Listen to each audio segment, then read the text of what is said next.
Hello everybody, my name is Adam Hijazi. I'm the board president of the Long Beach Collective Association and also the founder of Long Beach Greenroom. We wanted to go ahead and welcome you on a tour.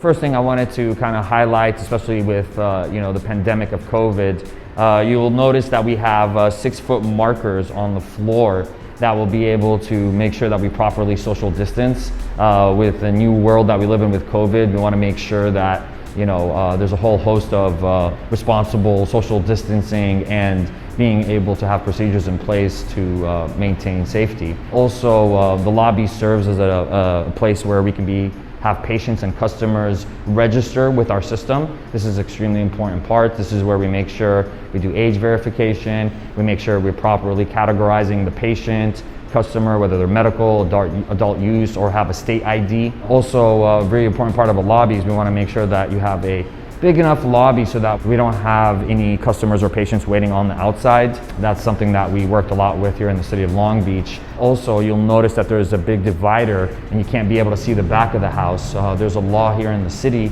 that also prohibits the ability to see the products from public view from outside of the building, inside. So we want to go ahead and just show you some of the cool stuff that we have in the registration and the rest of the facility. So come on back. Anyway, so we're now in the registration office. So this is pretty much the most important part of the process because a lot of the verification starts at this point right here. So there's a few really important parts that we wanted to highlight. First of all, with our POS capabilities, we have the ability to integrate the patient or customer's information directly into our database and also being able to track all of the information in accordance with the BCC and the rules that are given to us. So over here on the back of the registration, you're going to be able to see when patients are coming in. We're making sure we're taking pictures of their ID, scanning the back, and with our POS features, when we scan the back of the card, we're able to also identify if it's a fake or a real. So it's a really awesome system to kind of make sure that we avoid any underage or unintended people that are not allowed to come in. Also, some of the cool highlights is actually the system itself. Once we're scanning the patient or customer's ID and information in, we have to be able to categorize them within our system so we can understand, one, what type of patient they are. Are they medical or adult use? Do they have a state ID? That's really important because we need to be able to understand what tax rate. As we have many different tax rates for medical, adult use, and state ID, the system can automatically populate that information, put them in the right category, and apply the right tax rates. So it's definitely extremely important. One other really important thing also is, depending on the facility, but you're going to need to be able to see your licenses have to be posted, your seller's permit, your city licenses, your state licenses, your health permits. This is a good place because it's front facing, so that way we can be able to maintain compliance. Also, one last important thing about registration is understanding that this is pretty much the gatekeeper of the house. Understanding the flow of the front of the house, understanding how many cannabis technicians that you have on the back that can be able to serve the individuals. So it's really important that you're able to direct traffic and flow based on the busyness and the foot traffic of the house. It's the registration part. We'll come check out the bedroom. Hey everybody, so we're over here in the budroom, the flower room, and there's a lot of important points to highlight. One of the things that I wanted to start out to talk about was our POS system and our barcoding and track and trace requirements. So through the BCC regulations, every single item must be tracked and traced all the way from seed to sale. So that's going to include the manufacturer, the cultivator, the packager, the distributor, the retailer, and then ultimately also the patient or the customer. So that way we're able to know where all the products have gone and making sure that we've hit have not surpassed the appropriate limits that's allowed by California state law. So I wanted to show you the back over here with the scanning. So we have hundreds of SKUs, and one of the problems in the regulated cannabis market is being able to track every single one. It's a big responsibility, and in order to do so, we have to have the right individuals that are on track and for maintaining inventory. Over here in our system, every single item is going to get barcoded, must be scanned. Once it's scanned, that item will be identified with that adult use or medical customer. Also, Technology is a very important part of what we do. We have our online orders, our websites, our curbside, our delivery orders. So through our POS, we have a ability to be able to bring all of that information into one hub. So it's also part of our POS. Over here, all of our online orders, delivery, and curbside. Curbside's a new feature that we've been doing since COVID, which is pretty much parking lot pickup. Delivery and online orders is extremely important, especially in the digital world that we're in today. So a lot of these systems is crucial to, one, be able to keep up with the information and the orders, and two, making sure we're able to process this information, get the right cannabis products, also done in a timely fashion. I wanted to kind of brief it over to Tarek. He's the store manager here at Long Beach Greenroom, and kind of talk a little bit about the variety of products and its importance. Hey guys, my name is Tarek. I'm the manager here at Long Beach Greenroom. I wanted to give you guys a quick tour of all of our products. So as you can see, we do have a large assortment of different categories, different brands. Starting off with our flower at the far end.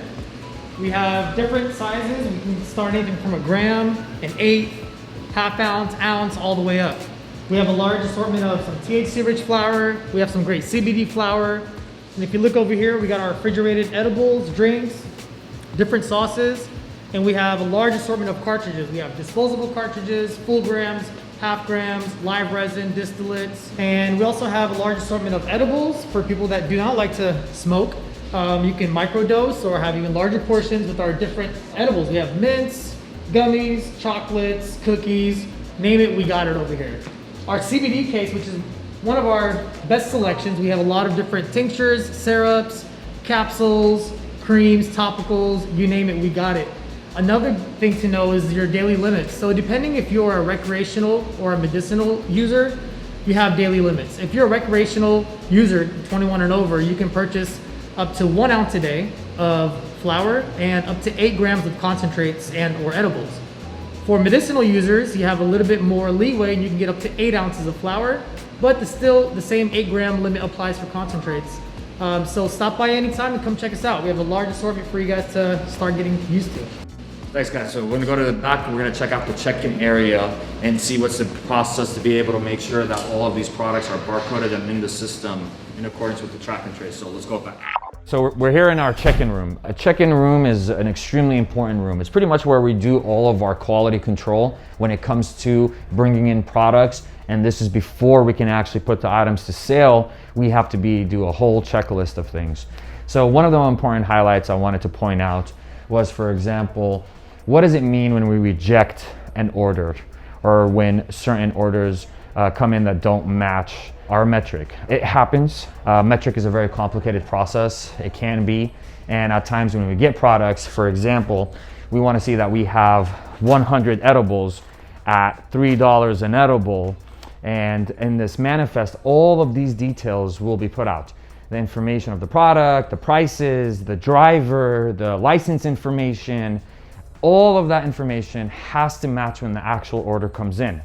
So we, as a retail facility, have to make sure that we're able to process all of these products to make sure that they are compliant and that there isn't any mistakes in the actual manifest. Once we're able to make sure that the invoice is right, the manifest information, we go into our computer systems and be able to log this information in with their batch numbers, which is pretty much a unique identifier for every single product. Our metric check-in product is the base of our back of the house. Everything has to match up with metric. Even the inventory at the end of the day, each night we have a report that goes to the state. We want to make sure that all of our inventory matches what we actually have in the system. So inventory and inventory management is an extremely important product of the work that we do. We have Brian over here. He does a lot of helping with our inventory. So we would be able to go into our system, identify a product, and print a barcode for every single piece. Once we've registered the products in the system, in metric and in the system, our labels are printed. And once our labels are printed, we physically come over to every single item and be able to barcode it. There isn't an item in the house that's not barcoded or has a batch number or are not in the system. If at any one point one of those compliance checks are not being done, the product is flagged and it stays behind, and we have to see where the issue may be. So this right here is our check-in area. We are also on our way in evolution of becoming a micro business as well. So I wanted to show you a little bit of our distribution side of the business. So come on back. Hey everybody. So we're over here at our distribution center. One thing that's really important to highlight is really the evolution of the micro business. You know, facilities, as a retail facility, we're able to be vertically integrated. So we can have up to 3 licenses under a micro business. For example, cultivation, distribution, and retail. So this is our distribution part. Over here, we have our storage room. So this will consist of all of the products that are going to be going to the retail room. Being able to store your inventory is going to be extremely important. Also, on top of storing, we want to make sure that we're properly labeling all the products. Batch numbers are required for the products. So for example, we can have 2 of the same products that have different batch numbers. We need to make sure that when they are stored, that those batch numbers stay with those products, even though they're the same exact product. You know, other parts coming into the facility as well is, right here is our lab testing station. So as we get flower or bulk products from the market and cultivators, we need to be able to lab test and to ensure for the safety of the products. So over here is where our lab station is. When the cannabis comes in, we weigh it, manifest, check the information, and then we have to be able to take a sample and lab test it. So the products are here lab tested, and then while they're getting lab tested and we're waiting for results, they're over here in our quarantine room. So our quarantine room is extremely important to make sure that we're not mixing potential products that might fail a lab test. We want to make sure if one product is having an issue, it's not affecting another product. And that's why you'll see our mechanical plants, every single one of these rooms has a different AC and air source. So that way we make sure there isn't cross-contamination. So kind of working into our processing and our packaging room, this is where we process all of the cannabis. So depending on the plants, the flowers that are coming in, we can be trimming, we can be packaging, we can be sorting the products, sorting the different types of flowers. We have larger size flowers, we have shake, we have medium sized flowers as well. So being able to really understand the products that we have and how we're going to be able to package them. Every single process, whether it's rolling a pre-roll or packaging an eighth or an ounce, is very specific to that product, specific to the packaging, specific to the flower, and specific to the weight, the desired weight or units that we're having in every single product. So we have our pretty much flow chart of how the products and every single one should be dealt with, where we're going from quarantine to lab, processing, packaging. All of these steps have to come in a sequence to be able to create a final form on a product. So over here, you're gonna see a lot of products that are in process. We have Waleed over here. He's one of our managers. And you'll see finalizing a pre-roll, making sure that it's tamper evident if there's any issues. And this is where really the heat sealing process for our pre-rolls. Also back over here, another important is for our safe rooms and for our storage. You know, we need to be able to have enough space to make sure that these products are stored in the right places, in locked, limited access areas in accordance with the BCC. Hey everybody, thank you so much for stopping by Long Beach Green Room and talking to us about the industry and retail and understanding a little bit more. We're over here located at 1735 East 7th Street in Long Beach, California. You can check us out at lbgreenroom.com. Come by and talk some cannabis with us. Thanks.